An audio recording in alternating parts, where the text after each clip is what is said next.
I've always felt like I was born under a shadow. Not just me, but my whole family, every generation for the last 70 years. It's not just coincidence, not a string of bad luck.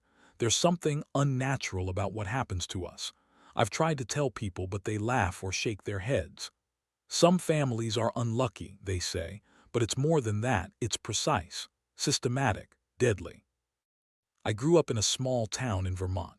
The kind of town where everyone knows everyone and secrets are hard to keep.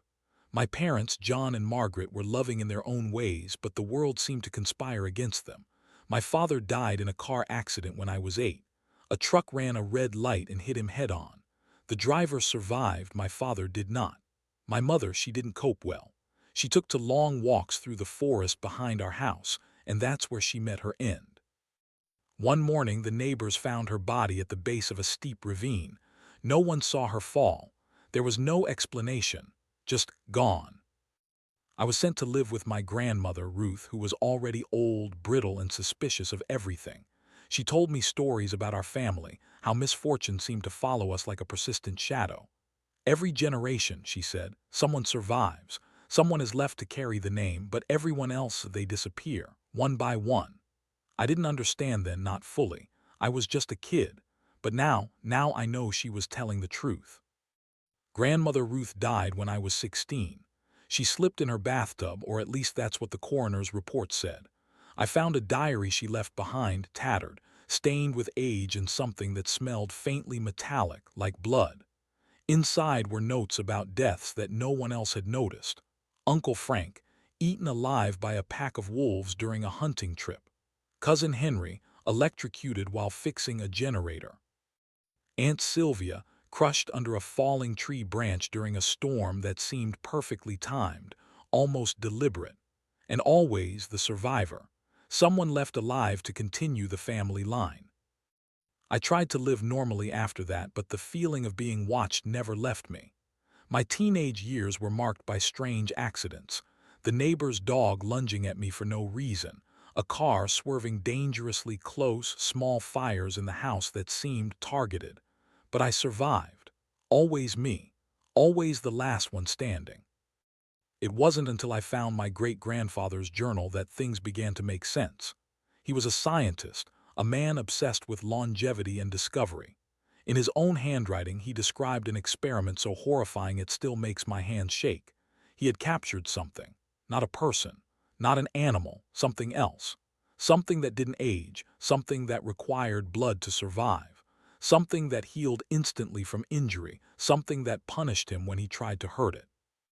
At first, I couldn't understand. I thought it was nonsense, mad ramblings of a man obsessed with immortality. But the more I read, the more the pieces fell together. This creature, whatever it was, escaped. And ever since, it seems to have been angry, vengeful, hunting my family across generations. Not killing everyone, no. Only enough to leave one survivor to continue the line. And always, the deaths coincide with moments of family growth, marriages, childbirths, moments of happiness. As if the creature resents continuity, resents life flourishing.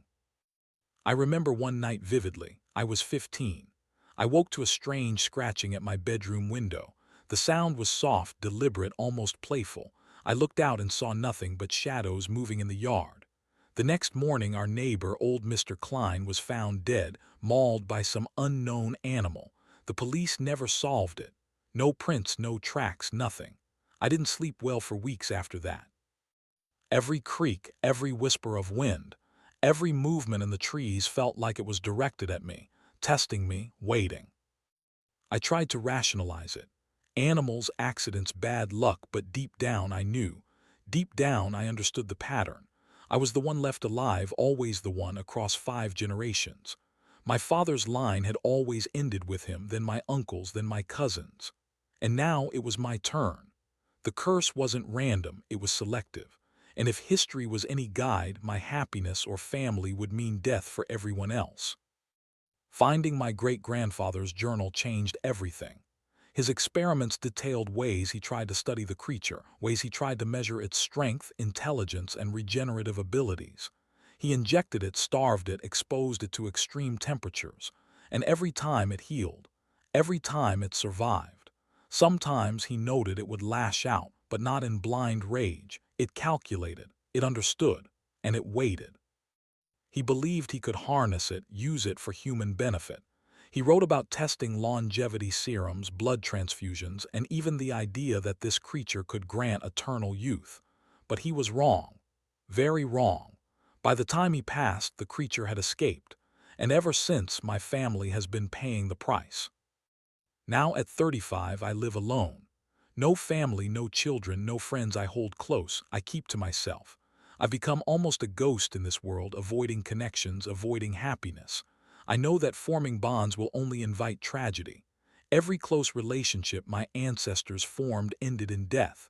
Every marriage, every new birth lost.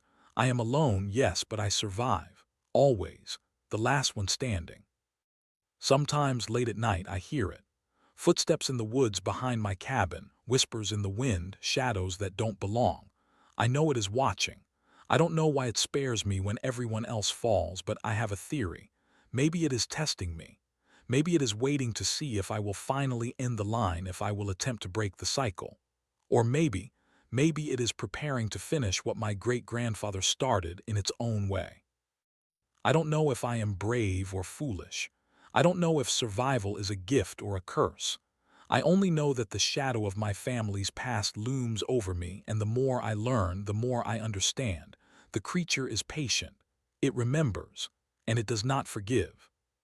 Tonight I sit by the fire with the journal open in my lap.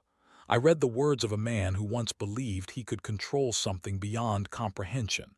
And I realize with a sinking heart that no human understanding, no scientific method, no preparation can save me. The creature that haunted my family for 70 years is real. It is intelligent. It is eternal. And it is coming.